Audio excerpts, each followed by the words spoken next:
आज की कहानी है भैरव बूटी। एक बार किसी मुस्लिम रियासत का सुक्का नामक एक पहलवान विजयनगर में आ घुसा। वह सुबह शाम नगर के मुख्य चौराहों पर लगोट घुमाता और जब भीड़ इकट्ठी हो जाती तो ललकार कर कहता, है कोई विजयनगर में ऐसा जो सुक्का पहलवान से दो दो हाथ करे? जीते तो सुक्का से गुलामी कराए, हारे तो सुक्का का गुलाम बने। है कोई सुक्का पहलवान? पहलवान क्या हाथी था।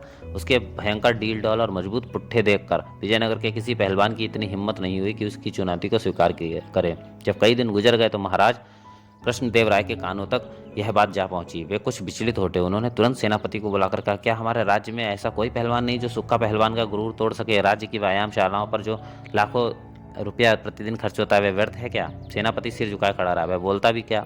वह तो स्वयं सुक्का पहलवान की शक्ति को देख चुका था।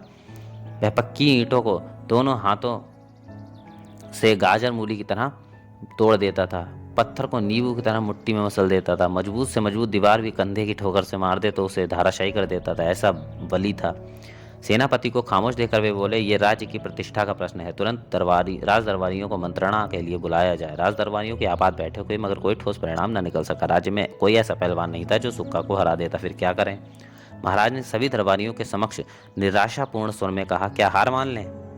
उसे दरबार में बुलाकर उपहार आदि देकर सम्मान पूर्वक विदा करें कि तुम जैसा कोई पहलवान हमारे राज्य में नहीं है। सारे दरबारी चुप, बल्कि महाराज की बात सुनकर अपना सिर और झुका दिया, मानो उनके निर्णय पर अपनी मौन स्वीकृति दे रहे हैं। लेकिन तभी तेनालीराम बोले, नहीं महाराज, ऐसा नहीं होगा।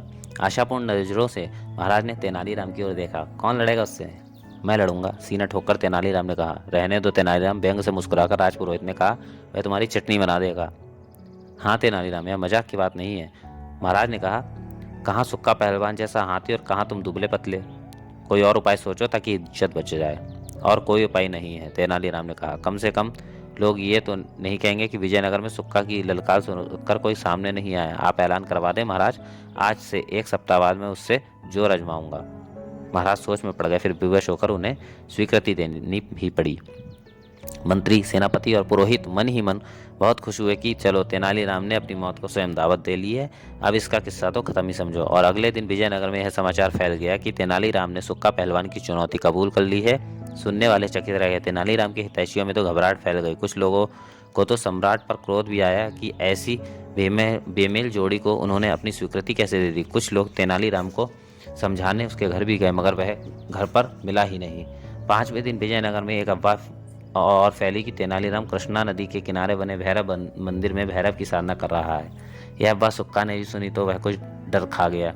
उसने सुन रखा था कि भैरव अथाह शक्ति वाले देवता हैं और जिस पर मेहरबान हो जाएं उसके दुश्मनों को रसातल में मिला देते हैं। बस यह बात मन में आते ही ढेरों आशंकाओं ने घेर लिया। उसके मन में आया कि जाकर देखा जाए कि तेनालीराम कैसी साधना कर रहा है। वह उसी रात नुक्ता छिपता मंदिर जा पहुंचा। जाकर उसने जो नज़ारा देखा उसे देखकर उसके पसीने छूट गए। उसने देखा कि साक्षात भैरव तेनालीराम को गोद में बैठाकर अपने हाथों से कुछ जड़ी बूटी खिलाते हुए कह रहे थे, ले बेटा खा, ये भैरव की बूटी है। इसे खाने से तू ऐसी शक्ति का स्वामी हो जाएगा कि पहाड़ भी तेरे स्पर्श से थर्राने लगेगा। यदि तू किसी को ठोकर मार देगा तो सैकड़ों योजन दूर जा गिरेगा।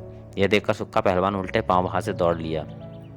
वह अपने ठिकाने पर आया, अपना बोरिया बिस्तर लपेटा और उसी क्षण विजयनगर से कूच कर गया। 7वें दिन जब सैनिक सुक्का पहलवान को बुलाने उसके ठिकाने पर गए तो पता चला कि वह तो 2 दिन पहले ही विजयनगर से रफू चक्कर हो गया। महाराज ने हैरत से तेनालीराम की ओर देखा तो उन्होंने पूरी बात बताई और कहा, महाराज, यदि अपने से अधिक शक्तिशाली को शिकस्त देनी हो तो ताकत से अधिक अक्ल से काम लेना चाहिए। महाराज ने भावावेश में तेनालीराम को सीने से लगा लिया और बोले, हमें तुम्हारी बुद्धि पर गर्व है तेनालीराम, तुम रत्न हो हमारे दरबार के।